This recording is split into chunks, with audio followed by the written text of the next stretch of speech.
Cette semaine, si vous parlez pas un broc d'anglais, ben vous pouvez reprendre une activité normale. Ah ciao, bon dimanche.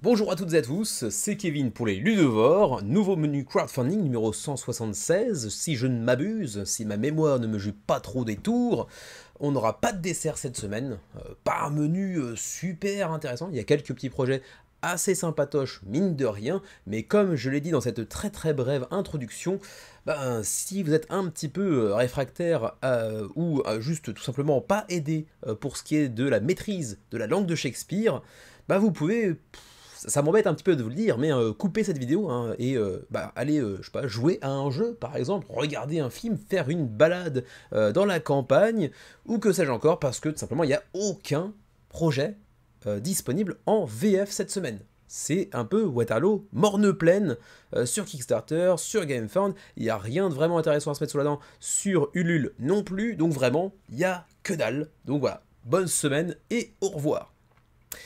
Non, bon, j'exagère un petit peu, il y a quelques projets quand même intéressants, mais effectivement, si vous n'êtes pas du tout anglophone, ben c'est peut-être le moment de faire l'impasse sur le menu, même si ça me peine de le dire. D'ailleurs, en parlant d'impasse sur le menu, ce n'est pas vous, mais moi qui la ferai la semaine prochaine, puisque la semaine prochaine, c'est le Tokyo Game Market, donc pour le boulot, je me dois d'y aller et donc de m'absenter pour le week-end à venir.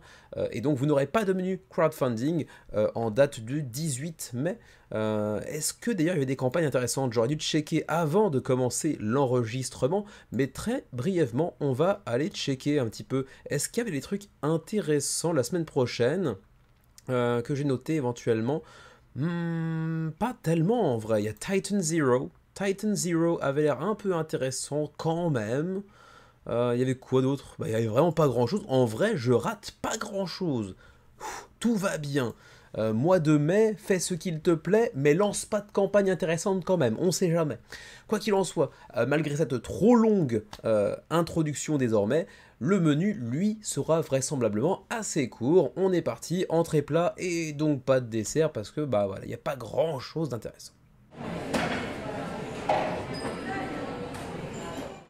On commence cette semaine par Montoons Guardians of the Coral Isles. C'est la seconde campagne pour Montoons, puisque, je sais pas comment on est censé lire ça, Minister Games peut-être? Monster Games peut-être, avant ça, avait déjà lancé une campagne pour Montoons Clash of the Coral Isles, et donc c'est dans la lignée de celui-ci que se lance maintenant donc Guardians of the Coral Isles. On reste dans le même univers que son prédécesseur. On est sur un jeu en PNP, donc très peu cher, hein, vous voyez 6 $, avec une assez belle DA au demeurant. C'est pour 2 à 4 joueurs pour des parties de 45 à 60 minutes, et c'est pour 10 ans et plus, donc un jeu relativement accessible, même si on va voir qu'il y a quand même un petit peu de profondeur de gameplay. Il s'agit donc d'un print and play, je le disais, de roll and write. C'est quand même souvent que ça va de pair, hein, print and play, roll and write. Et en fait, c'est du combat d'arène qui a l'air d'être relativement sympa. On a plein de monstres, de personnages asymétriques. On va pouvoir donc déclencher des capacités qui seront propres à notre personnage. On va se déplacer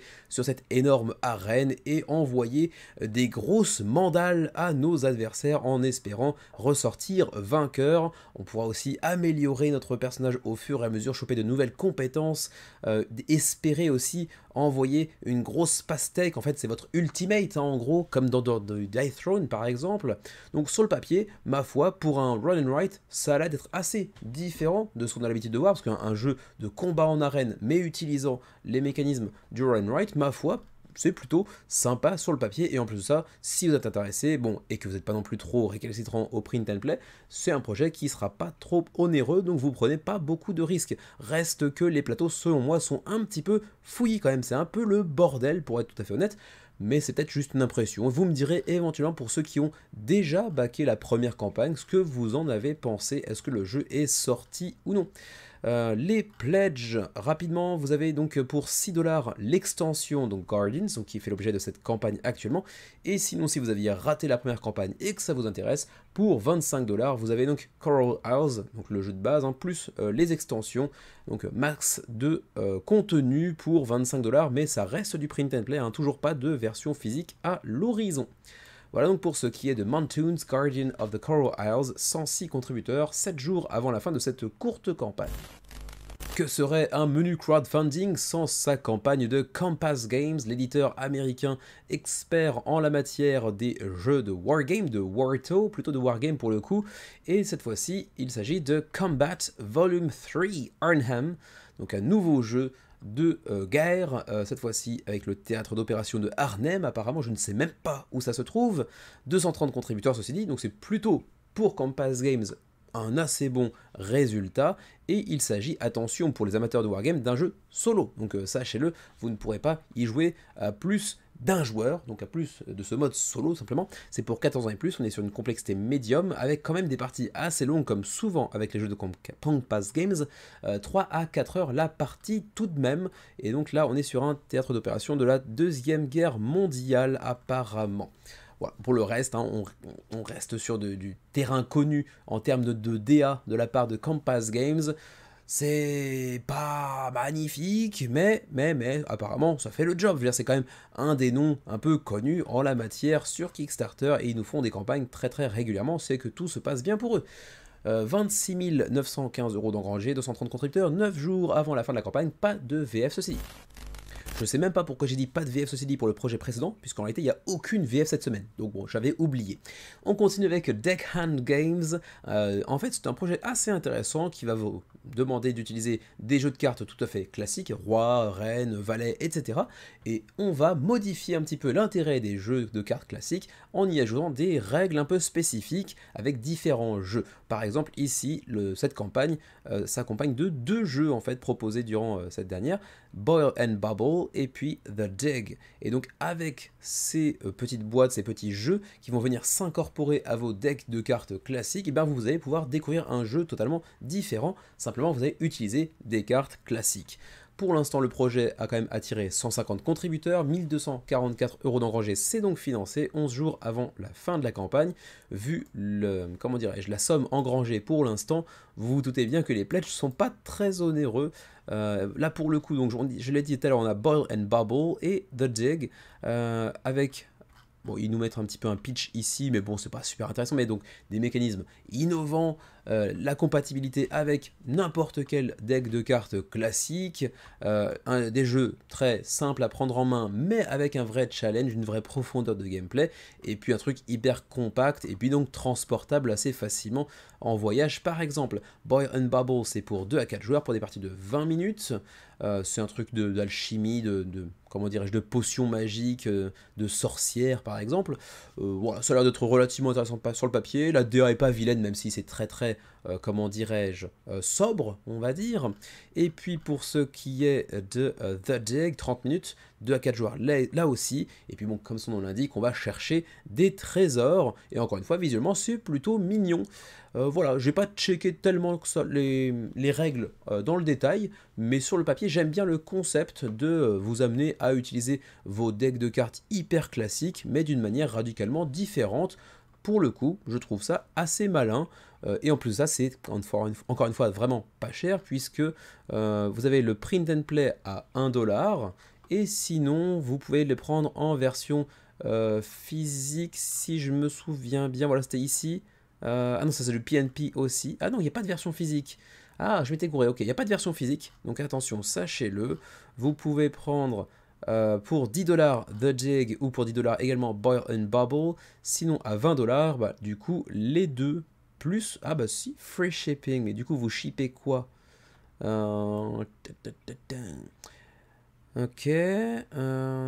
Physical copies available only in North America. Ok, donc si, il y aura des copies physiques, mais seulement si ce sont nos amis québécois qui nous regardent, parce que si vous n'êtes pas au Québec, donc seule zone francophone a priori, ou vous pouvez habiter aux États-Unis, être français, francophone, c'est pas non plus une barrière, mais bref, en gros, si vous habitez pas dans l'Amérique du Nord, vous ne pourrez pas recevoir de copies physiques. Voilà, sachez-le. Ça ternit un petit peu l'intérêt de la campagne pour bien des auditeurs, pour bien des spectateurs de la chaîne, j'imagine. Mais bon, Deckhand Games, assez intéressant sur le papier, en tout cas, 150 backers, 10 jours avant la fin de la campagne. Le retour d'un énorme classique, dont j'ai jamais entendu parler. Lifeboats, avec cette fois-ci la version Plank of Carneades,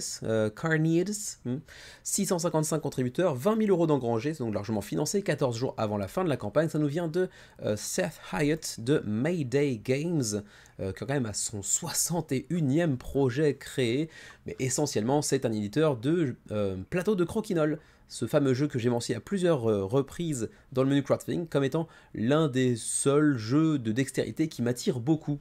Voilà, donc un jour peut-être, je me prendrai un plateau de croquinole pour essayer parce que ça a l'air fun.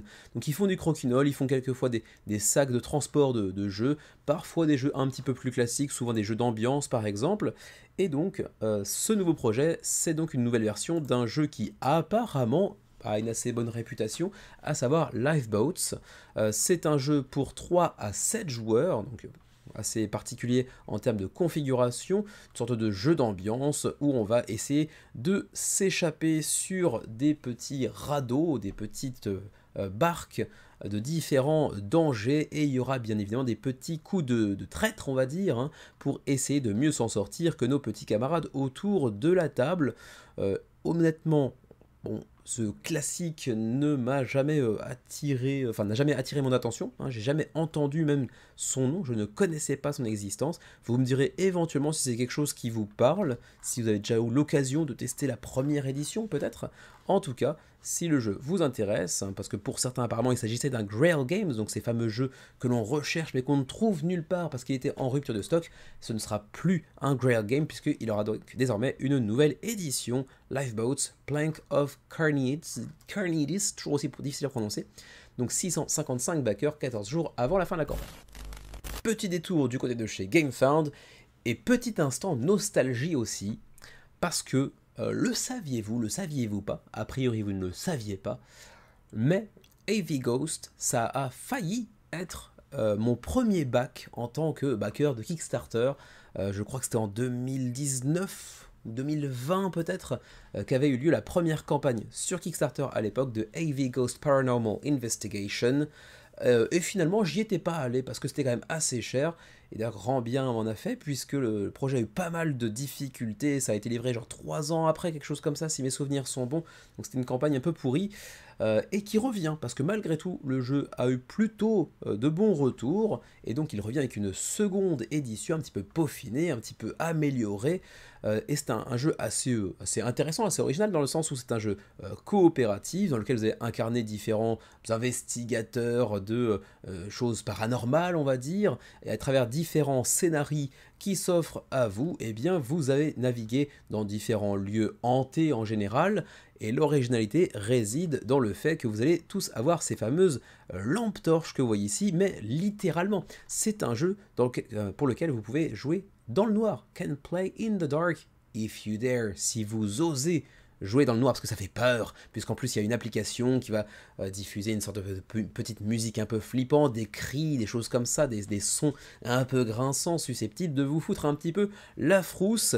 Et donc oui, on peut y jouer dans le noir parce que les socles des miniatures sont tous dotés d'une petite lampe torche intégrée qui vous permet donc de jouer complètement dans le noir si vous le souhaitez. Bien évidemment, c'est pas une obligation. C'est pour 1 à 4 joueurs, c'est pour des parties de 120 minutes. C'est donc, je le disais tout à l'heure, coopératif, avec des trucs un petit peu narratifs, mais les scénarios sont pas non plus imbriqués en campagne. Hein. Les scénarios sont jouables indépendamment les uns des autres, même si je crois qu'il y a 2-3 scénarios qui sont jouables en campagne également, notamment pour le solo apparemment. Voilà, pour le reste, hein, je l'ai dit, un collaboratif, un coopératif, avec des gros monstres, avec des personnages qui auront chacun des petites spécificités légèrement asymétriques. Faudra essayer de s'en sortir tous ensemble pour espérer l'emporter dans AV Ghost, avec ici un petit aperçu de ce que ça peut donner en termes de composants, ou encore en termes de présence sur table, avec les différents éléments de décor, les différentes pièces, les différents monstres que l'on va y trouver, etc., etc.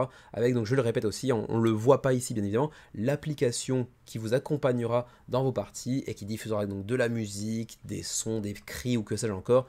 Donc un jeu qui théoriquement se veut assez immersif.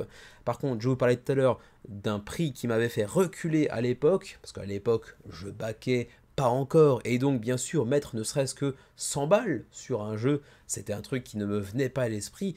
Maintenant, bon, on a tous dépassé un petit peu ce stade, mais quand même, Heavy Ghost reste relativement cher, puisque pour mettre la main sur le jeu de base, si vous n'avez pas le jeu de base, hein, parce que là c'est 59 euros, c'est pas le jeu, hein, c'est une upgrade pour ceux qui ont déjà la première édition, qui voudraient en fait une sorte de petit upgrade pack, ou plutôt update pack on va dire, mais si vous n'avez rien du tout, la version de base c'est celle-ci, The Evil Never Dies, non c'est celle-ci, pardon, ouais c'est ça, Don't Go Inside Standy Version, donc c'est le jeu de base, 90 euros sans les miniatures, avec les standees, sans miniatures, avec des standees, 90 euros, ça me semble un petit peu cher, je sais pas ce que vous en pensez. Si vous voulez miniature, on passe à 125 euros. Ça pique un petit peu la rondelle, soyons tout à fait honnêtes. Sinon, si vous avez déjà la première version et que vous vous intéressez plutôt aux extensions, c'est jouable. Extension 1, Grace, 40 euros. Extension 2, Saint-Michel Sanatorium, 40 euros. Et si vous voulez le all-in, donc jeu de base, extension avec les miniatures et tout, c'est quand même 200 euros qu'il faudra débourser. Donc oui, c'est quand même assez cher, mais le jeu c'est relativement immersif, ça peut être très très fun en groupe, surtout si on joue dans le noir pour être vraiment complètement immergé dans l'univers de Heavy Ghost Paranormal Investigation.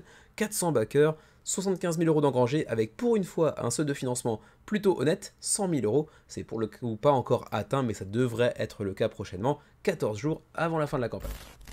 On enchaîne tout de suite avec le retour de Panda Spin sur Kickstarter. On avait déjà eu une campagne pour Panda Spin, c'était il y a quoi, 1 an et demi, quelque chose comme ça.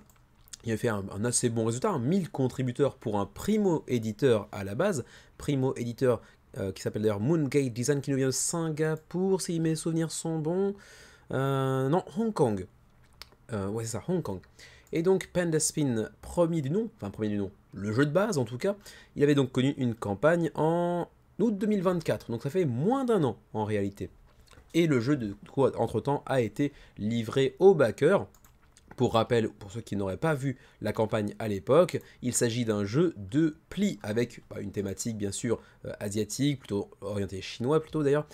C'est pour 2 à 5 joueurs pour des parties de 25 minutes, donc un jeu relativement court, relativement facile à sortir. Et si Moongate Design est un studio qui nous vient de Hong Kong, en revanche, l'auteur lui est bien connu puisqu'il s'agit de Carl Chadek, à qui l'on doit notamment Glory to Rome ou son plus célèbre jeu, je pense, Innovation, qui est un jeu assez unique, visuellement pas super attrayant dans sa version d'origine, mais assez intéressant, assez cool. Et donc il nous revient cette fois-ci avec une extension pour Panda Spin qui s'intitule Mandate of Heaven. C'est donc toujours pour 2 à 5 joueurs, 25 minutes la partie. Ça vient ajouter tout un lot de nouveaux petits modules, notamment avec les animaux du zodiaque, les signes du zodiaque chinois en tout cas, hein, pas les signes du zodiaque de chez nous, mais de chez eux. Vous pouvez aussi bien sûr mettre la main sur le reprint, la réimpression de Panda Spin, le jeu de base aussi. Je rappelle quand même que Panda Spin, jeu de base, bon, jeu de pli, c'est pas forcément le truc qui nous attire le plus chez nous, mais l'ADA de Panda Spin était quand même magnifique. Et l'édition Kickstarter en plus s'accompagnait de jetons en bambou.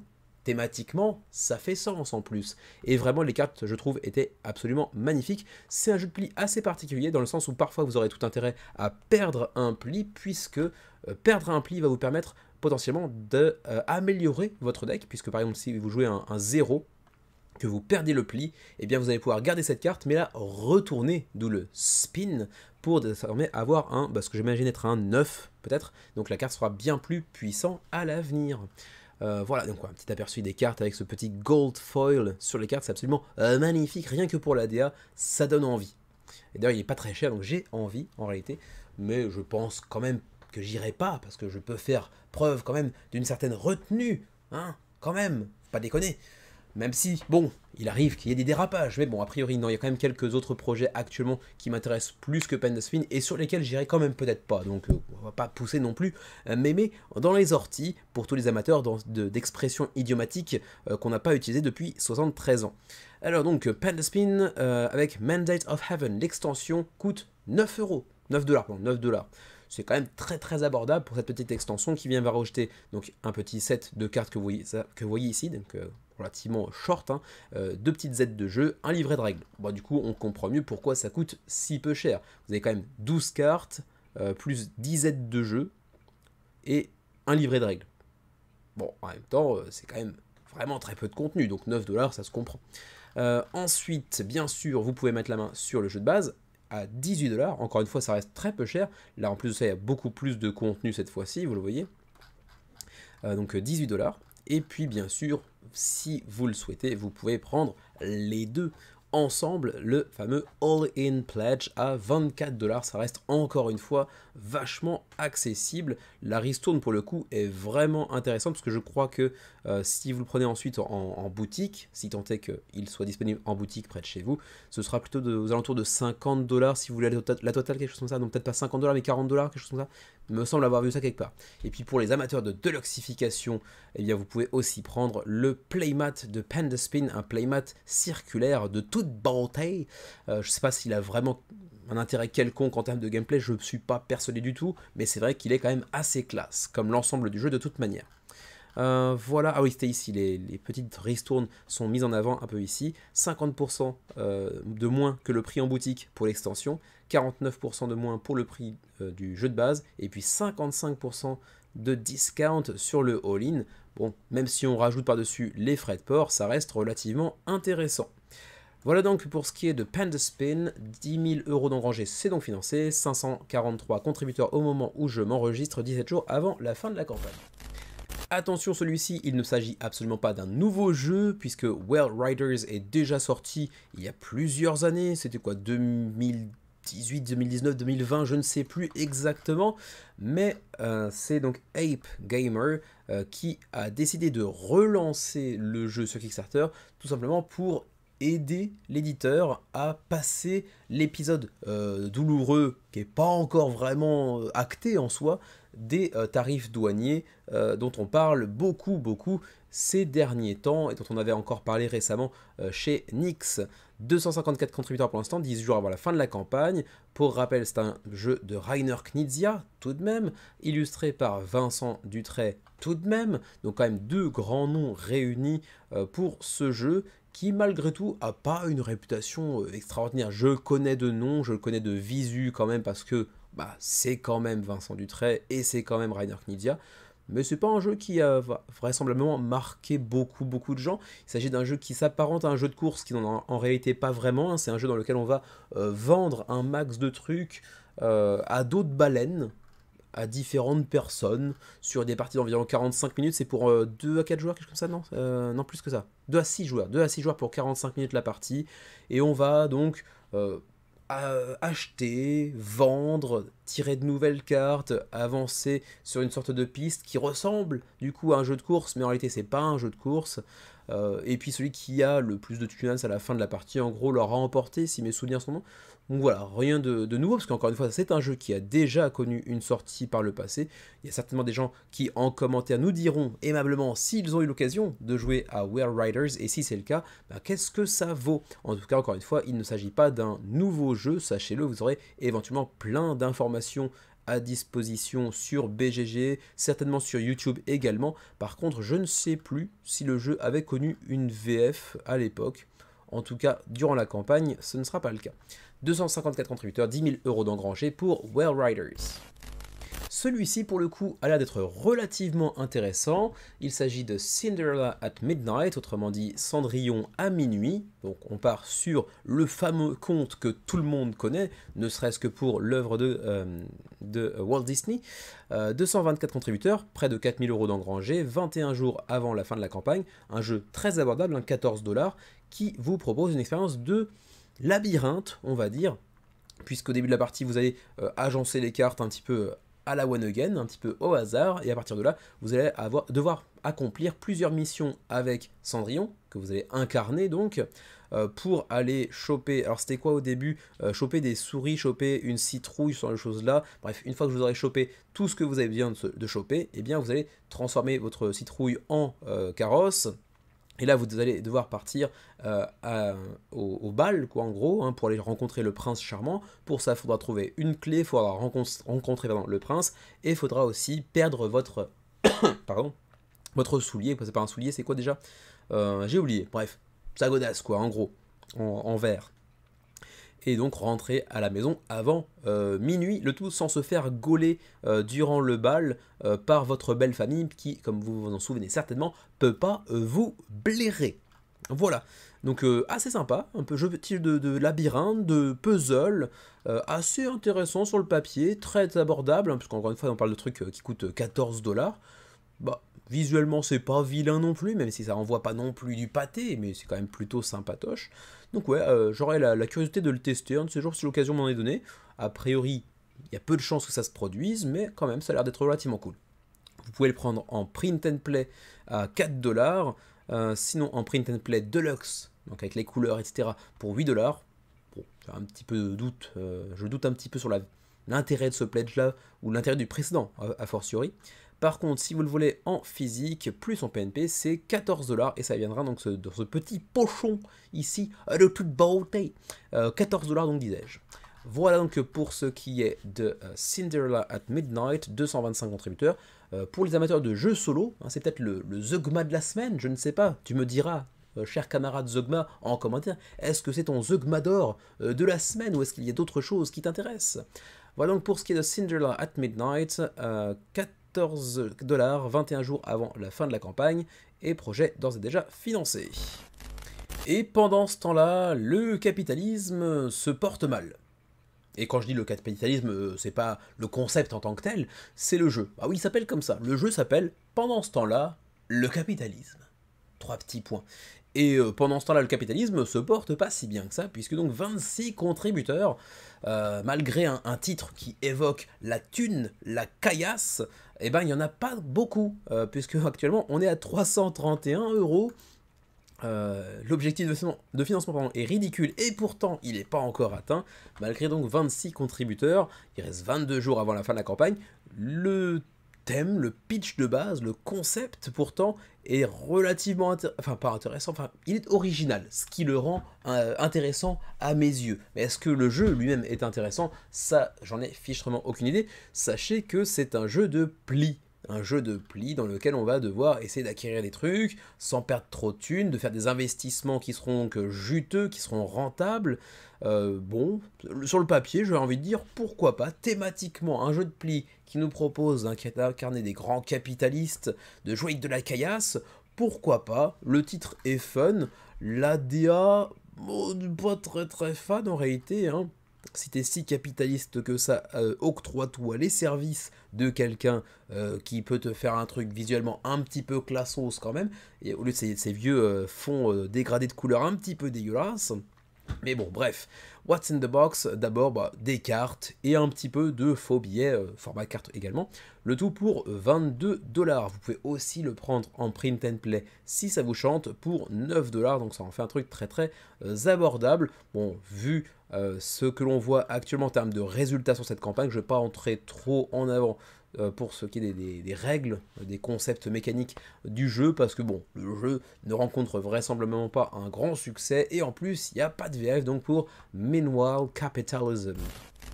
Celui-ci, pour le coup, a l'air d'être un peu plus intéressant, et pourtant, lui aussi, il bide pas mal. Il s'agit de Relic Wars, qui nous vient de Mark Walker, dont c'est le 26e projet tout de même sur Kickstarter, et pourtant, j'en ai aucun souvenir.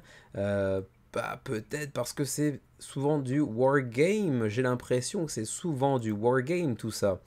Et du coup, c'est pour ça que je connais pas du tout. Mais du coup, là, il s'est lancé sur un truc qui n'est pas un wargame, ça change un peu. En revanche, on voit quand même l'ancien créateur de wargame, parce que visuellement, c'est vrai que, bon, si c'est pas aussi vilain que certains wargames, pour moi, ça reste toujours subjectif, bien évidemment. Bon, c'est quand même, disons que ça fleure bon la fin des années 90, le début des années 2000, visuellement. Vous me direz ce que vous en pensez, mais bon, on est sur un jeu d'exploration, Relic Wars, comme son nom l'indique, on va chercher des reliques, c'est pour 2 à 4 joueurs, pour des parties de 30 à 90 minutes. On va avoir donc plein de tuiles qui sont donc face cachée, et on va devoir partir à l'exploration de ces différentes tuiles avec nos personnages asymétriques. On va donc révéler une des tuiles qui se trouve devant, à côté de nous, pour y découvrir ce qui s'y trouve, et se foutre un petit peu sur la tronche avec des personnages asymétriques. Eux aussi, ça sent clairement les années 90, Donjons et Dragons, etc. de l'époque. bon, en bien comme en mal, hein, j'imagine, et on pourra donc se lancer des sorts à la tronche, se voler des reliques, ce genre de choses-là, équiper notre personnage pour le rendre plus puissant. Il y aura aussi des événements qui viendront impacter le cours de la partie, ce genre de choses-là. Les commentaires que l'on voit à droite à gauche, pour ceux qui ont eu l'occasion de le tester, sont plutôt bons, donc ouais, un jeu qui aurait peut-être pu trouver son chemin, qui aurait peut-être pu séduire plus de monde, mais en l'état, pour l'instant, ça bite pas mal. On n'est pas du tout sûr de voir un financement de Relic Wars. D'ailleurs, je suis tellement peu convaincu que j'ai même pas été voir les prix des pledges. Le pledge de base est à 70$. Waouh, ouais, d'accord. Pour le contenu, en termes de composants, c'est quand même très très cher. Sinon, on avait donc une Deluxe, le All-in à 110, qui vient ajouter les miniatures en plus, et puis une extension aussi qui s'intitule All Souls, pardon. Voilà donc pour ce qui est de Relic Wars, actuellement sur Kickstarter. On continue et on termine les entrées de la semaine par un détour du côté de chez GameFound avec Dustlings, un jeu de What the Frog qui nous vient de Pologne apparemment. C'est un jeu qui se jouera à 2 ou 3 joueurs, mais jusqu'à 4 si vous prenez une extension. J'aime pas beaucoup la stratégie pour faire acheter une extension qui aurait dû, ou pu à minima, mais dû certainement être incluse dans le jeu de base. Mais bon, que voulez-vous? Donc 2 à 3, voire 4 avec une extension. C'est pour des parties de 30 minutes, c'est pour 10 ans et plus, donc un jeu relativement familial, un jeu compétitif et stratégique avec des factions asymétriques.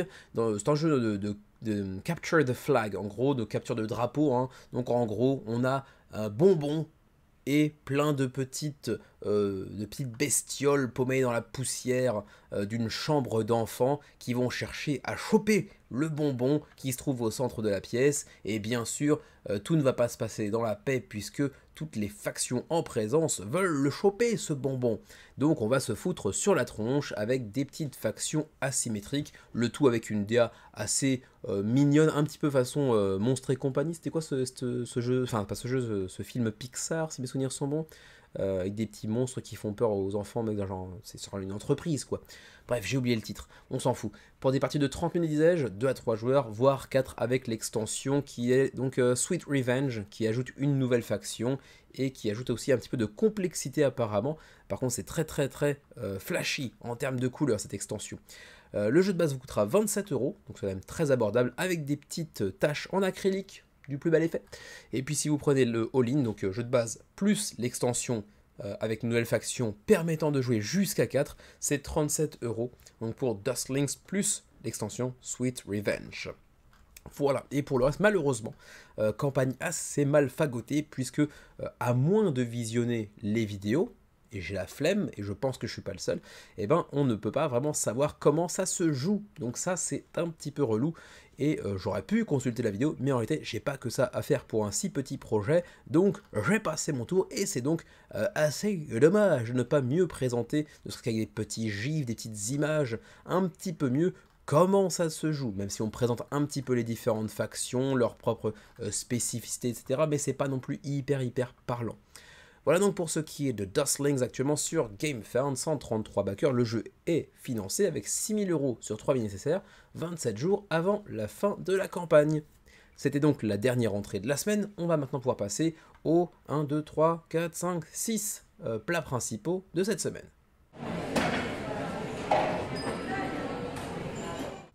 Allez, on enchaîne donc tout de suite avec les plats principaux de la semaine, en commençant tout de suite par Shallow Regrets, actuellement sur Kickstarter depuis quelques jours. C'est le 73e déjà projet de Button Shy Games. Hein.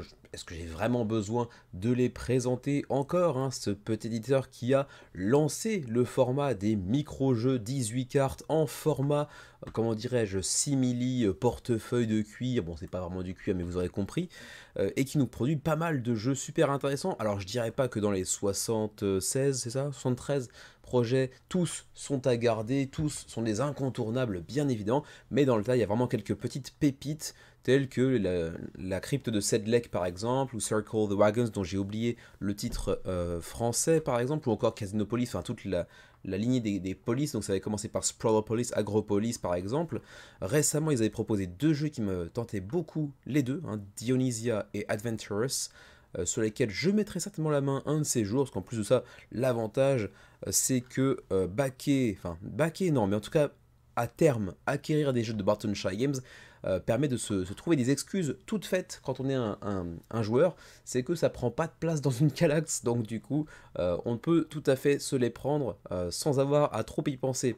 Et du coup, je reviens au projet du jour. Il s'agit donc, je le disais tout à l'heure, de Shallow Regrets. Et vous reconnaissez certainement l'ADA et une partie du titre, parce que oui, vous le voyez d'ailleurs, derrière Shallow Regrets ici, on voit la boîte, ou en tout cas l'espèce de papier journal qui se trouvait dans la boîte de Deep Regrets, puisqu'en fait il s'agit du nouveau jeu entre guillemets de Judson Cowan, qui avait fait Deep Regrets, qui avait fait un énorme carton sur Kickstarter l'année dernière, si mes souvenirs sont bons.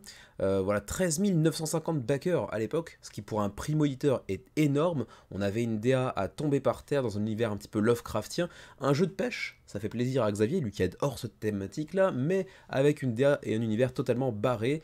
Et du coup, on l'a reçu, Xavier l'a reçu et on l'a testé la semaine dernière tous les deux. Et première expérience plutôt satisfaisante, un jeu assez sympa que j'ai hâte de pouvoir remettre sur la table pour confirmer un peu cette première bonne impression. Et donc, il nous revient avec Shallow Regrets chez Barton Shy Games.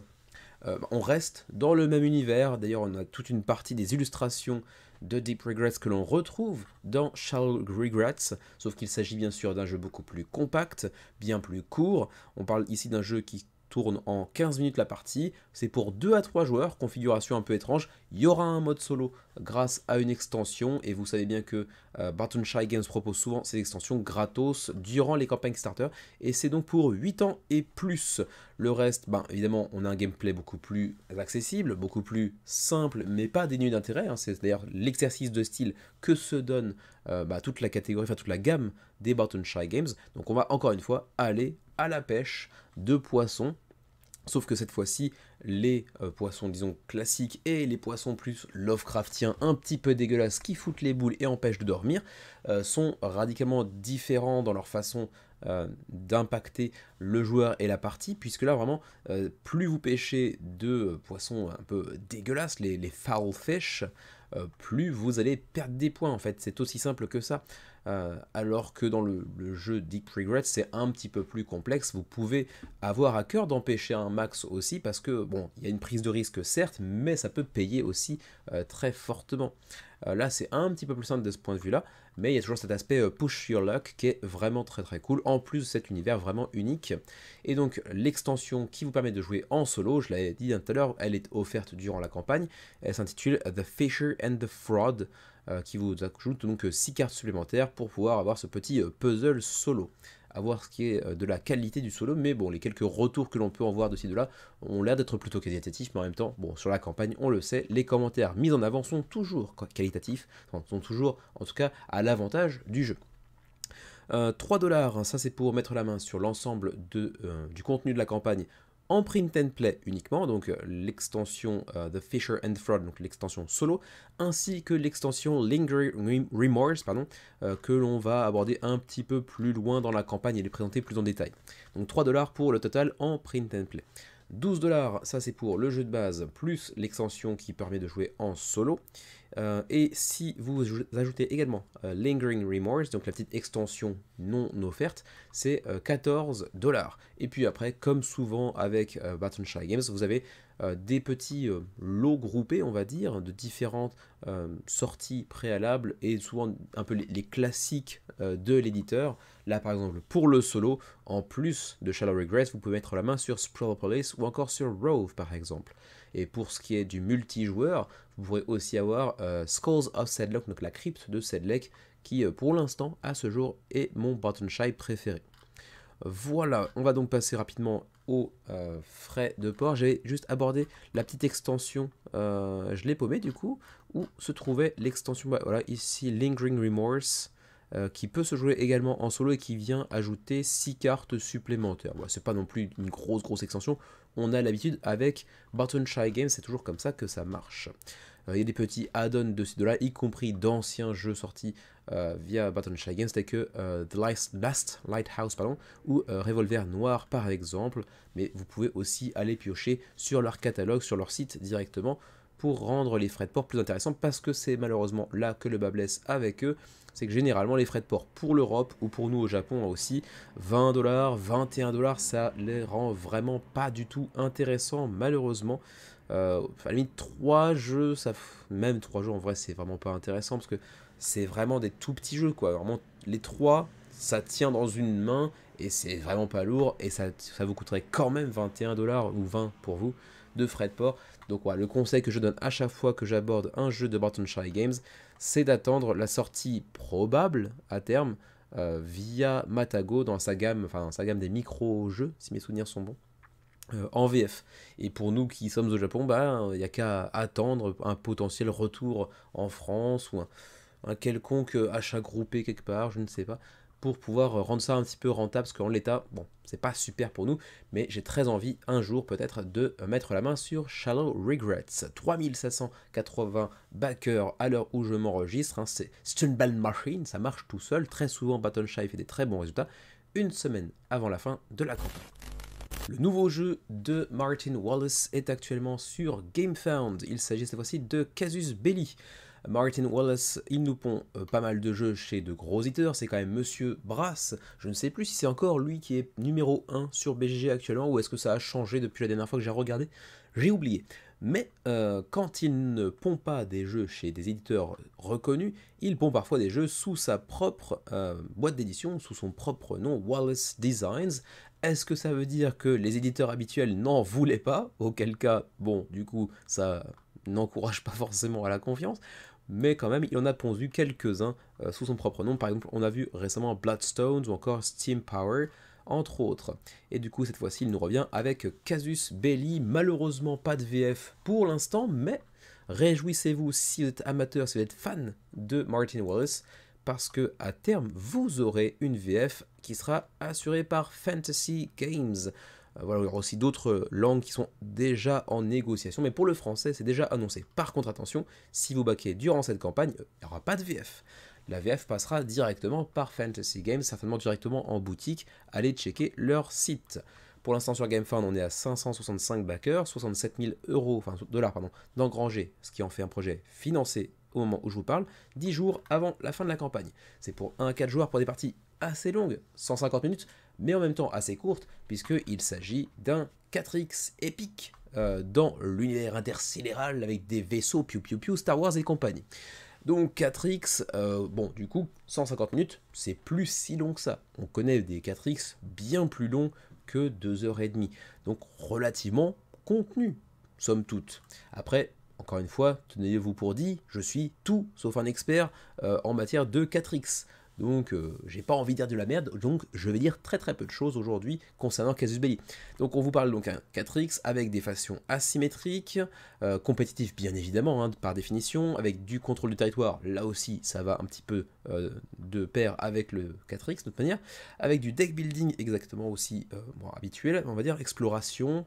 Il y aura aussi apparemment un mode coop, intéressant à voir, et puis un mode solo bien évidemment, mais ça va ça fait sens, parce que de toute façon c'était déjà écrit à 4 joueurs, voilà, je ne trouve plus mes mots, il est 23h, je suis fatigué.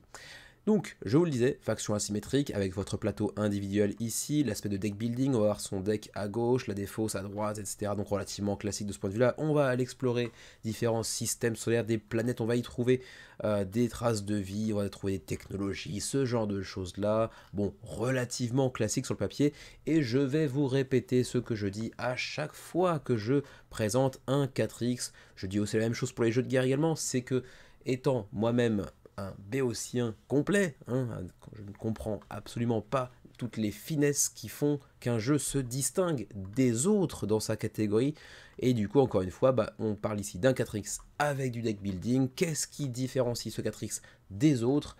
Eh bien je serais bien mal placé pour vous le dire, je suis un peu embêté à chaque fois que j'en traite, parce que voilà, je ne sais pas quoi dire exactement. Le deck building a l'air d'être assez riche en termes de système, il y a beaucoup de types de ressources également. Il y a pas mal de systèmes à aller explorer, chacun d'entre eux vous fourniront différents types de ressources. Ça va être un jeu assez généreux en termes mécaniques. Généreux, c'est cool, mais ça peut parfois aller jusqu'à fouillis. Donc à voir une fois sur la table ce que ça donne.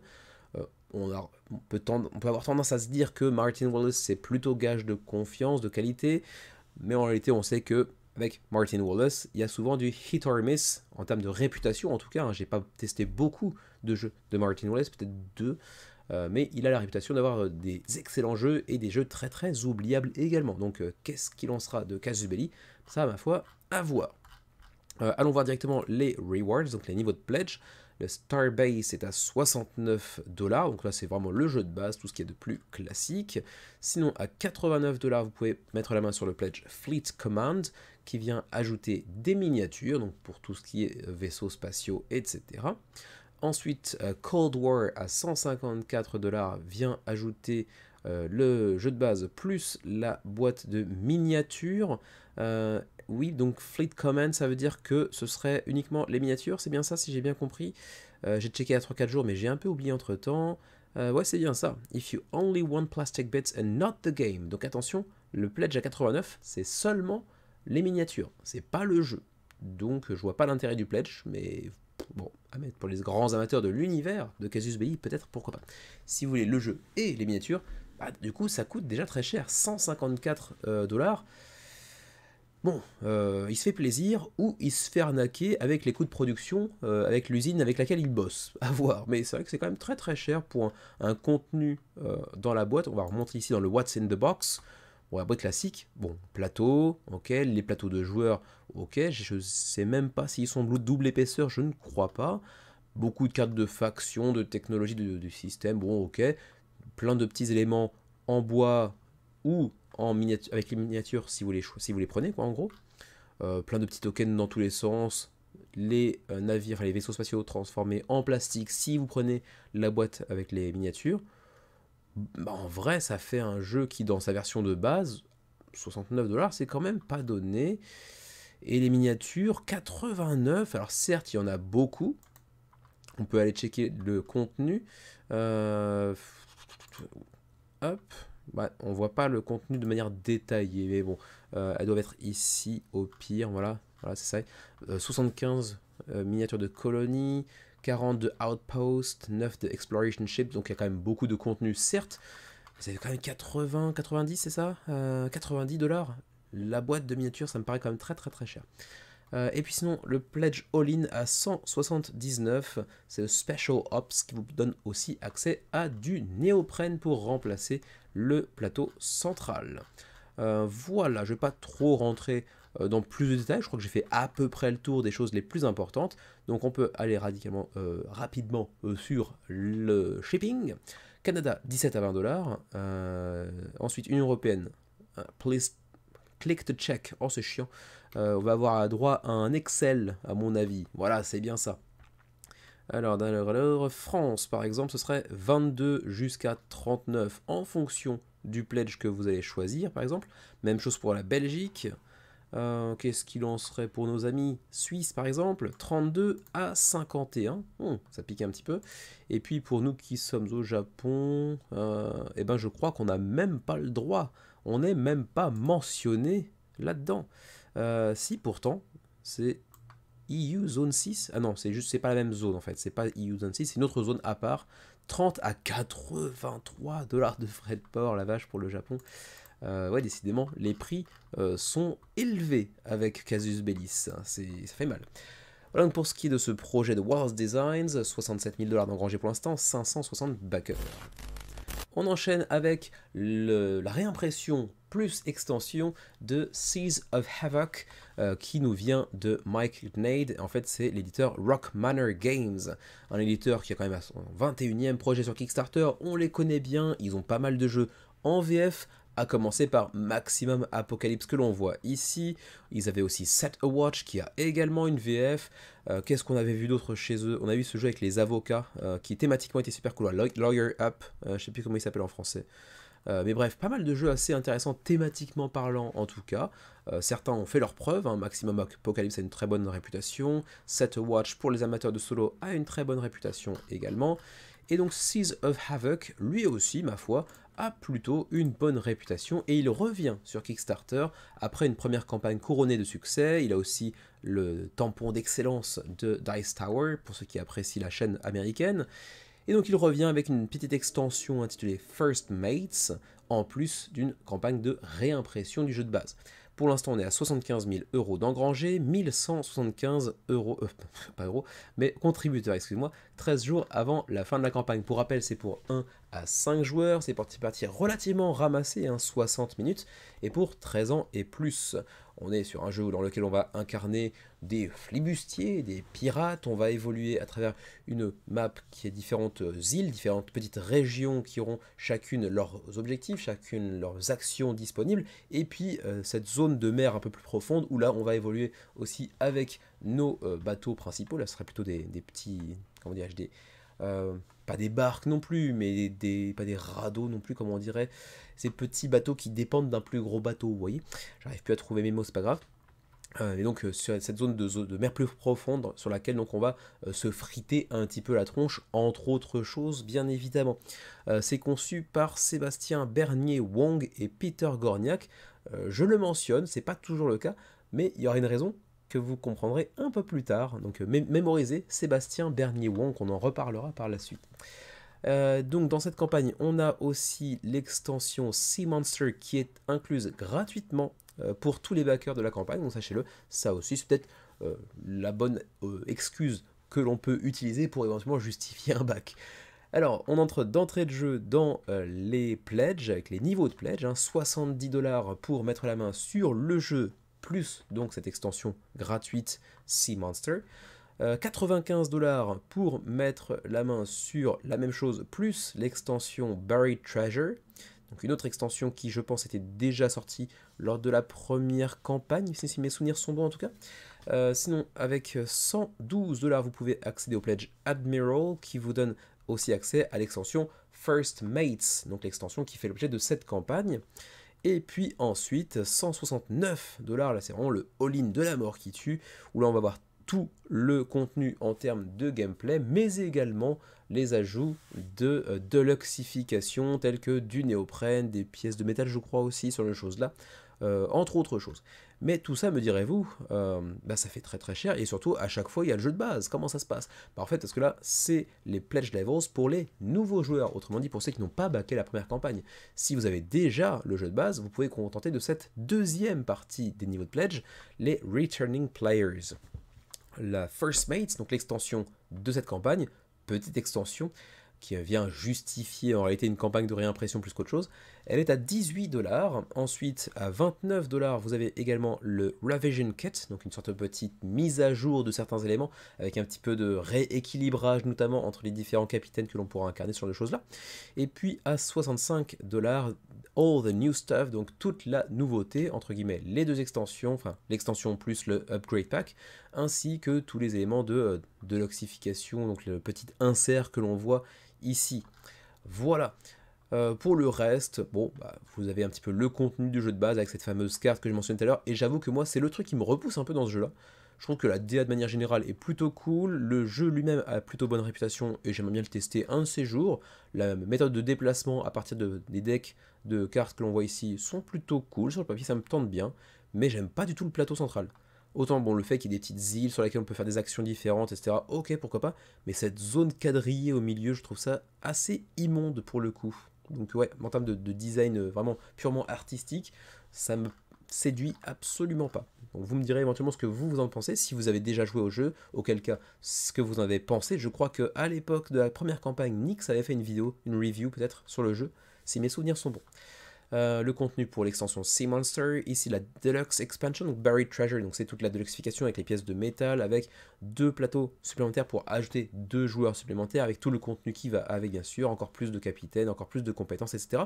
Et l'extension First Mates, donc la seule vraie nouveauté de cette campagne en termes de contenu, c'est 8 nouvelles cartes de First Mate, donc en fait de premier moussaillon, on va dire, de sous-capitaine de votre navire, qui vont venir ajouter des petites compétences elles aussi asymétriques. Ensuite des upgrades pour vos navires. Ensuite on a 2 nouveaux capitaines avec leurs petites compétences asymétriques bien évidemment, encore plus de cartes de upgrade de votre navire, donc voilà, pas mal de petites choses qui semblent intéressantes sans non plus révolutionner radicalement le jeu. Mais l'ajout des petits First Mate ici, ça doit être assez cool en revanche. et donc le Revision Kit, donc pour ceux qui auraient déjà le jeu et qui voudraient mettre la main sur une sorte de petite mise à jour, notamment en termes de rééquilibrage, ça peut être assez intéressant aussi. Pour le shipping, rapidement, voilà, c'est ici que ça se passe. Canada, 14 à 20 $. Union européenne, décomposée en 2 zones, mais pour la Belgique et la France, c'est la zone 1, donc 12 à 17. Et puis pour nos amis suisses, la zone 2, ouais, c'est ça. Zone 2, avec Monaco d'ailleurs aussi, 17 à 30 $ de frais de port. Et puis pour nous qui sommes dans la zone APAC, ce serait 19 à 30 $ de frais de port. Voilà donc pour ce qui est de Seas of Havoc, 1176 contributeurs, 75 000 € d'engrangés, 13 jours avant la fin de la campagne.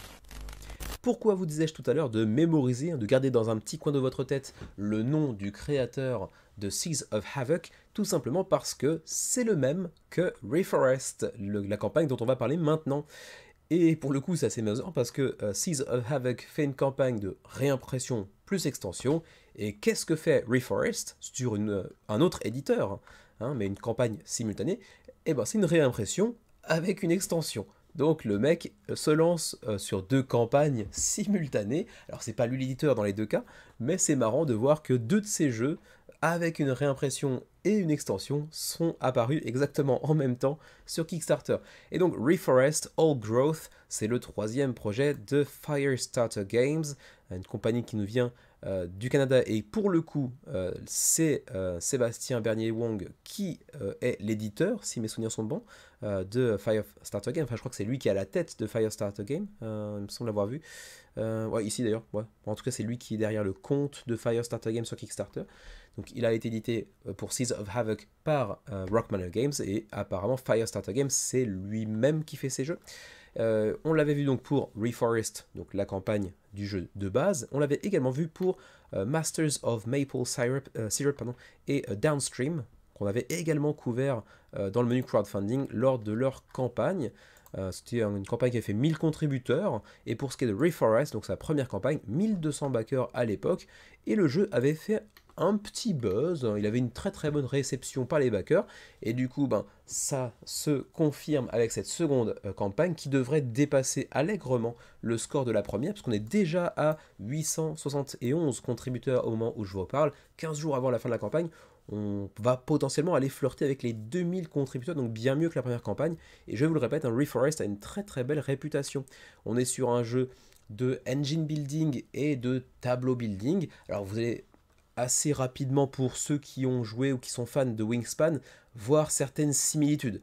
Clairement, au niveau des cartouches, du design des cartes, les couleurs de cartouches différentes avec les actions passives, les actions actives, enfin, les actions de scoring final, etc. Enfin, pas les actions, mais les, comment dirais-je, les capacités, on va dire, de scoring final, les capacités passives, les capacités actives, etc. Ouais, c'est quand même très similaire en termes de design visuel avec les cartes de Wingspan pour le coup. Donc je vous le disais, donc jeu de engine building, donc construction de moteur pour parler français, et de tableau building, donc construction de tableau, encore une fois pour parler français. Le jeu pour l'instant a un 8.0 sur BGG. Alors certes, vous allez me dire, et vous aurez raison, que les notes BGG sont toujours à prendre avec des pincettes. C'est vrai, mais quand on passe les 100, 150, 200 notes sur BGG, j'estime qu'il y a quand même un intérêt à aller regarder, hein, par curiosité, ça vaut quand même quelque chose. Allez voir les commentaires également. 8.0 sur 200 notes, c'est quand même plutôt un bon score pour un primo-éditeur, avec une thématique assez sympa, parce qu'il s'agit ici de faire un petit peu sa forêt, sur différents étages, avec des arbres plus grands, des plantes plus petites, etc., avec un système d'ombre, d'ensoleillement, ce genre de choses-là, de racines parfois également, assez intéressant Reforest. C'est pour 1 à 4 joueurs, pour des parties de 30 à 60 minutes, 14 ans et plus, donc je disais Engine and Tableau Building, sauf que c'est un jeu de engine building extrêmement petit. Là, on ne le voit pas, mais ça tient dans une main, en gros. Bon, là, si vous prenez la version avec la grosse boîte qui inclut potentiellement le jeu de base et l'extension, c'est un peu plus conséquent, mais ça reste un jeu extrêmement facilement transportable. Et il y a un mode solo également, bien évidemment. Pour ceux qui voudraient remettre la main sur Reforest, donc le jeu de base, sans l'extension, c'est donc 27 $ canadiens, autrement dit moins de 20 $ américains, donc c'est quand même encore une fois un jeu très accessible, avec cet aspect de tableau building, avec plusieurs étages, comme on le voit ici. Et sinon, vous pouvez mettre la main sur Reforest Old Growth, qui est donc cette fameuse extension de cette campagne, extension qui a le mérite en plus d'être standalone, donc vous n'avez pas besoin du jeu de base pour pouvoir simplement prendre du plaisir sur Reforest Old Growth. Mais bon, ceci dit, la boîte peut contenir le jeu de base. Donc, bon, on est d'accord que si vous avez une grosse boîte comme ça, bon, avec la moitié qui est vide parce qu'il n'y a pas le jeu de base dedans, ça reste quand même hyper frustrant. Donc bien sûr que vous êtes encouragé, vous avez cette petite incentive, comme on dit en anglais, cette petite motivation sous-jacente, on va dire un petit peu inconsciente, de prendre la boîte avec tout le contenu dedans, bien évidemment. Mais si vous voulez uniquement l'extension standalone, c'est 47$ canadiens, soit 34$ américains, donc une trentaine d'euros approximativement. Et ça vient ajouter pas mal de matos, on va voir ça en dessous. Pour rappel, donc, le house vous plaît très brièvement, on va progressivement avec un système de draft aller choper de nouvelles plantes, ça va faire une main de cartes, main qui va aussi être utilisée comme ressource, puisque pour pouvoir poser une carte, il va falloir dépenser des cartes, un petit peu comme c'était le cas je crois pour Earth, mais ça fait tellement longtemps que j'ai pas joué que mes souvenirs sont un petit peu bancals, enfin, banco, au pluriel, vous voyez, banco, j'imagine, c'est pas très joli. Bref, quoi qu'il en soit. Et donc on va construire progressivement son tableau, sa forêt, sur différents étages, avec des plantes qui poussent plus ou moins haut, et bien sûr si elles poussent plus haut, ce sera plutôt enclin à mettre la carte vers le haut, par exemple. Il y aura un système d'ensoleillement sur les choses là, les plantes qui sont d'un certain type, si on met des plantes ou des arbres au-dessus, elles vont perdre en ensoleillement et donc elles vont dépérir, par exemple. Donc vraiment, de ce point de vue-là, mécanisme super intéressant. Donc voilà, Gather Plants, donc on va choper des cartes avec un mécanisme de draft. Ensuite, on va jouer des plantes ou des arbres en payant d'autres plantes. Voilà un petit peu la décomposition, la composition plutôt des cartes avec les différentes zones. On voit ici donc le coût pour jouer une carte, il faudra payer 5 autres cartes. Là, les niveaux de élévation, entre guillemets, les niveaux de hauteur. Donc là, cette carte-là, le Douglas Fir, pourra être placée sur les 2 premiers étages, par exemple, de votre forêt. Ensuite, l'ensoleillement. Ensuite, ça, c'était quoi exactement ah oui, c'est la taille en fait maximale de cet arbre-là. Ensuite, la compétence, entre guillemets, la capacité de cet arbre-là. Là, pour le coup, ce sera du scoring de fin de partie. Voilà, ce genre de choses-là. Donc, pas mal de petites informations sur ces cartes-là. Mais du coup, en très très peu de composants, en très très peu de contenu en termes physiques, j'ai envie de dire, il y a quand même beaucoup de stratégies à aller développer, de synergies à aller imaginer. Il y a plein de combos à faire, comme dans tout bon engine building qui se respecte, et tableau building a fortiori aussi. Donc ouais, assez cool. Avec aussi cette capacité d'attirer des animaux en fin de tour en fonction de notre forêt, de ce qu'on y a placé, etc. Donc ouais, grosse replay value aussi, hein, parce que on a énormément de combos à aller imaginer, d'autant plus que vous le voyez, en fait notre tableau, il va être composé de 3, 2 et 1, donc 6 cartes, bon il y aura des cartes en dessous aussi, mais en gros sur toutes les cartes qui sont présentes, on aura finalement assez peu de cartes qui sortiront dans une seule et même partie, ce qui promet une assez grande rejouabilité. Voilà, pour ce qui est du contenu du jeu de base, on a 90 cartes de plantes, 10 cartes de visiteurs, enfin des animaux en gros, 8 cartes d'événements également, et puis pour ce qui est de l'extension, donc pour, comment ça s'appelait déjà, Old Growth, vous allez avoir donc bon, cette nouvelle boîte qui peut contenir le jeu de base extension, encore une fois 90 plantes, 23 arbres Old Growth, donc ce petit ajout mécanique de l'extension. Ensuite, les plantes parasites, qui elles aussi sont un ajout de cette extension. Ensuite, de nouveaux visiteurs, donc les nouveaux animaux. Des cartes de terrain, là aussi c'est une nouveauté apparemment. 8 nouvelles événements qui viennent impacter la partie aussi. Voilà, et le tout dans une seule et même boîte si vous prenez le jeu de base également. Du coup, continuons. Est-ce que je peux aller choper les niveaux de pledge éventuellement? On peut aussi prendre Masters of Maple Syrup et Downstream en add-on éventuellement si ça vous tente. J'ai pas trouvé les niveaux de pledge. Excusez-moi. Bon, on va aller directement ici, ça arrive plus vite. Alors, décidément, je tousse. Que se passe-t-il? Donc 48 € si vous prenez la totale. Donc ça reste quand même très abordable. 48 € pour le jeu de base et l'extension, le tout dans une seule et même boîte. C'est plutôt cool.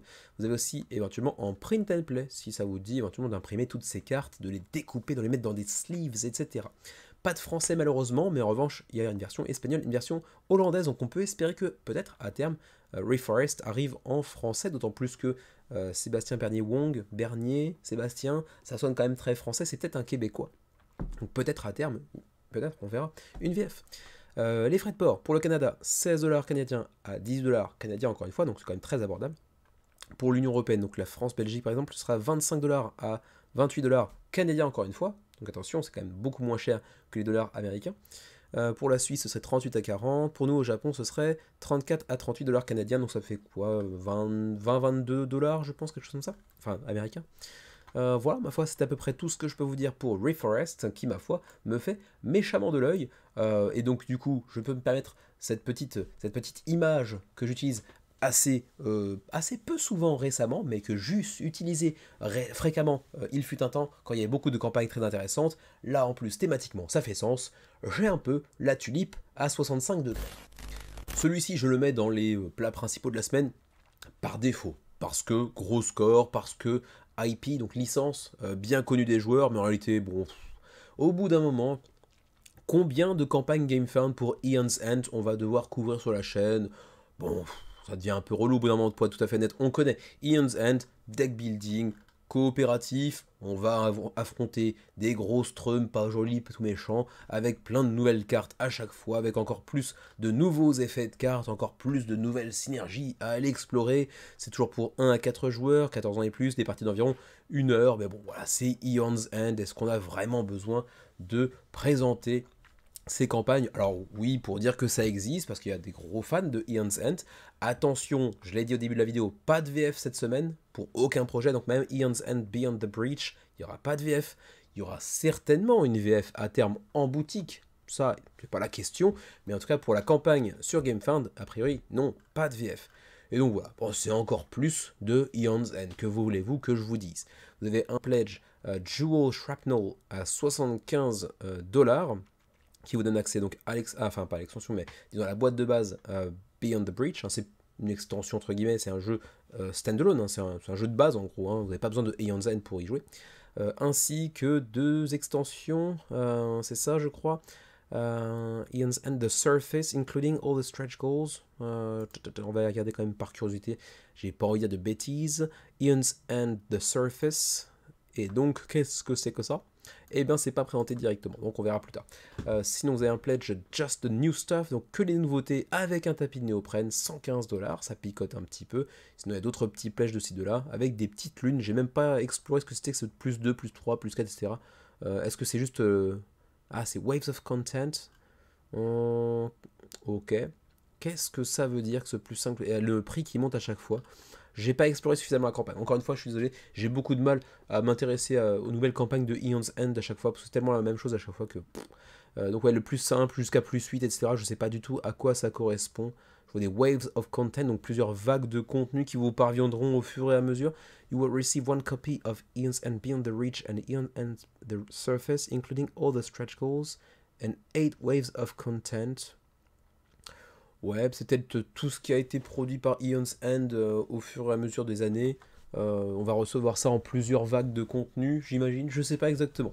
Là, pour le coup, vous me direz peut-être en commentaire si vous avez exploré la campagne, si vous êtes un petit peu au courant de ce dont il s'agit.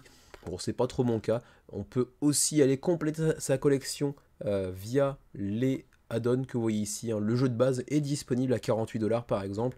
Il y a War Eternal, il y a The New Age, etc. Et ça, donc plein de contenu pour Eon's End. On peut même arriver à se demander, est-ce qu'ils arrivent encore à trouver des trucs nouveaux, innovants dans l'univers de Eon's End? Le jeu est tellement maintenant connu, reconnu, blindé de contenu, que ouais, on se demande vraiment qu'est-ce que ce Beyond the Breach va ajouter vraiment de nouveau, quoi.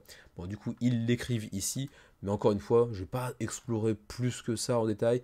Il y aura juste des nouveaux monstres, de nouvelles cartes, il y aura des nouveaux trinkets, donc des nouveaux petits artefacts à l'utiliser. Bon, ok. Vous me direz éventuellement si vous êtes des gros fans de Eon's End, et si c'est le cas, vous allez certainement checker un peu plus la campagne que moi, auquel cas vous pourrez me dire s'il y a vraiment des nouveautés qui viennent vraiment briser un petit peu les règles du jeu de base. Il y a encore des nouveaux mages, des nouveaux monstres, des nouveaux Némésis à aller affronter, etc. Bon, voilà.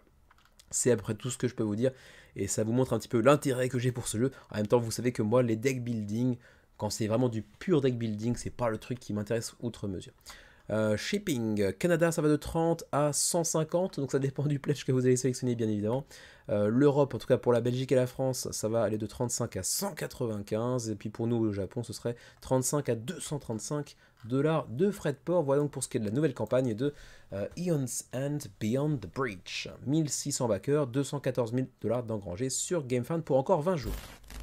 Et on termine cette semaine du menu crowdfunding par Sprites and Sprouts, le nouveau projet de Open Owl Studio, 7e projet sur Kickstarter. Vous reconnaîtrez certainement la DA de Mythwind, parce qu'ils partagent le même univers que Mythwind, avec un jeu encore plus cosy, puisque Mythwind se veut déjà être un jeu très cosy pour le coup.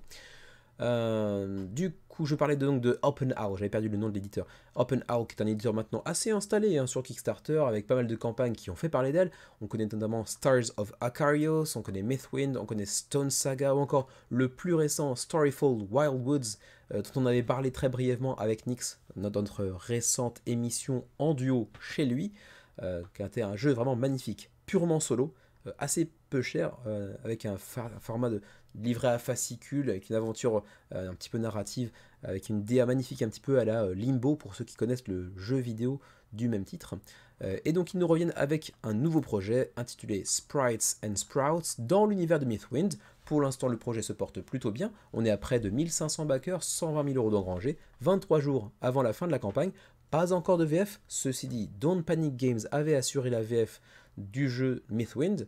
C'est dans le même univers, donc on peut être amené à penser que à terme, peut-être, Don't Panic Games pour la VF, mais en vrai, c'est toujours le cas, je crois. Ça n'a pas changé, je pense. Voilà, MOB Vanguard. Donc oui, ils sont chez nous. Ils sont chez l'agence pour laquelle je travaille pour ce qui est de la localisation. Et mon patron est assez en mauvais termes avec Don't Panic Games depuis l'affaire Hégémonie. Donc pas sûr qu'il leur confie de nouveaux jeux. Donc même si Mythwind est chez Don't Panic Games, je serais vous, je parierais pas sur cet éditeur pour ce qui est de Sprites and Sprouts, même si ça aurait été cool d'avoir le même éditeur pour les deux jeux qui partagent le même univers. Donc on verra bien. 1500 backers donc disais-je. Et donc Sprites and Sprouts, vous allez incarner donc ces petits esprits de l'univers de Mythwind pour un jeu de 1 à 5 joueurs pour des parties de 60 à 90 minutes, et c'est pour 10 ans et plus, donc un jeu plus accessible, plus abordable, presque familial, on va dire, contrairement à Mythwind qui se veut être un jeu cosy, mais un jeu cosy plus pour experts malgré tout. D'ailleurs, Xavier et Nyx, plutôt Nyx d'ailleurs je crois, avaient été assez surpris de voir que c'est un jeu qui quand même a mécaniquement pas mal de profondeur de jeu pour un jeu qui se voulait être un cosy, un petit peu façon Stardew Valley, pour ceux qui aiment le jeu vidéo du même titre. Donc du coup là c'est plus accessible, c'est plus du 10 ans et plus, donc plutôt familial on va dire, et on va incarner donc ces petits esprits de la forêt de Mythwind, et on va aider le fermier de Mythwind, donc de l'univers de Mythwind, avec ses plantations, avec toute sa facette agriculture, cultiver les légumes, les salades ou quoi qu'est-ce encore. Et donc on va l'aider avec ce plateau partagé par tous les joueurs, avec des petites tuiles de légumes, de fruits, je ne sais plus exactement. Et chacun à notre tour, on va utiliser les pouvoirs de notre petit esprit. On voit ici notre plateau individuel. Il y aura une ligne de capacité asymétrique sur chacun des plateaux. Et on va ajouter de nouvelles tuiles de compétences, donc avec une asymétrie qui va se développer au fur et à mesure de la partie. Et avec ces compétences particulières de notre personnage, on va être amené à faire des rotations, des mouvements de petites tuiles pour pouvoir scorer des cartes et donc des points. Donc un jeu qui est malgré tout quand même simple en termes de prise en main, d'accessibilité des règles, mais avec quand même une certaine stratégie, une certaine profondeur stratégique qui fait que si à mon avis vous jouez avec des enfants véritablement de 10 ans, ils comprendront les règles, mais il y a des chances qu'au moins au début, ils prennent quand même une tannée, je pense. À voir. Une fois sur la table, on verra bien comment ça se passe. 50 $, c'est le prix du pledge pour le pledge standard en tout cas de Sprites and Sprouts. Ça contiendra donc le plateau générale, on va dire, où là tous les joueurs vont placer des tuiles, les faire rotater, ça ne se dit pas du tout, mais bon, leur faire effectuer des rotations, on va dire, placer de nouvelles tuiles, etc. etc. Enfin, ensuite, les 5 plateaux individuels avec les différents esprits que vous pourrez contrôler, avec donc cette fameuse ligne de compétences plus ou moins asymétrique, et c'est cette asymétrie qui va se développer sur les 2 lignes qui se trouvent en dessous de la première, pour chacun des esprits. Ensuite, les petits meeple screen print, les petits tokens par-ci, par-là, et puis donc les fameux crop tiles, les petites tuiles de culture, donc de légumes, etc., que l'on va ajouter sur le plateau central. Ensuite, on a tout un tas de cartes, donc les fameuses challenge cards, donc les cartes qui vous permettront de scorer des points. Et généralement, en fait, c'est des figures géométriques, un peu de façon Tetris, que l'on va devoir scorer. Là, par exemple, il faudra ces 4, disons, légumes, on va dire, pour simplifier, exactement dans cet ordre-là, agencés comme ça sur le plateau, pour pouvoir scorer. Ou encore le même type de légumes avec ce format un peu Tetris en T, comme ça, pour pouvoir scorer cette carte-là, par exemple. Donc voilà, il y a plein de petits challenges un petit peu géométriques comme ça, d'où les rotations, les placements de tuiles qui vont être super importants. Vous avez un petit insert aussi pour ranger et installer le tout de manière efficace. On passe ensuite au niveau Deluxe Pledge, donc le pledge deluxifié, un peu plus cher bien sûr, à 79 $. Les plateaux individuels deviennent des plateaux double épaisseur, ce qui n'était pas le cas dans le jeu de base. Ensuite, tous les éléments de carton deviennent des éléments de bois.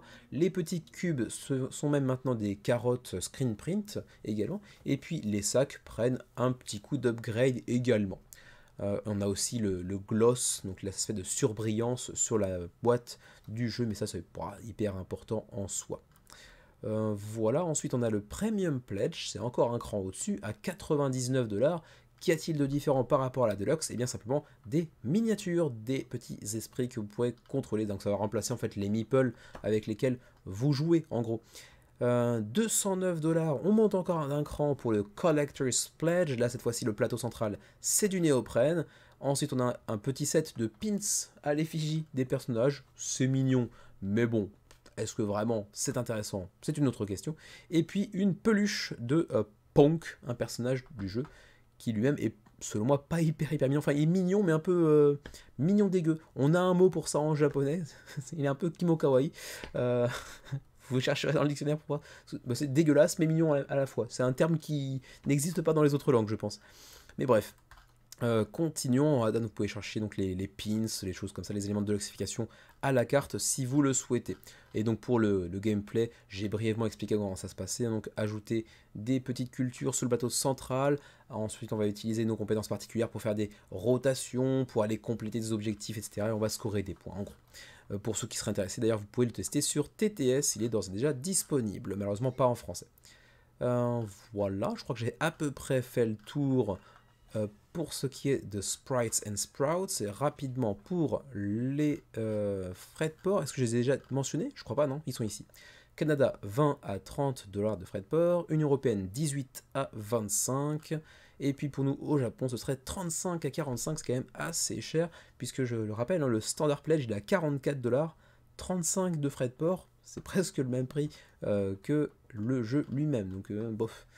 Voilà donc pour ce qui est de Sprites and Sprouts, 1500 backers approximativement, 120 000 € d'engrangés, 23 jours avant la fin de la campagne. Et du coup, c'est tout pour ce menu crowdfunding du 11 mai 2025.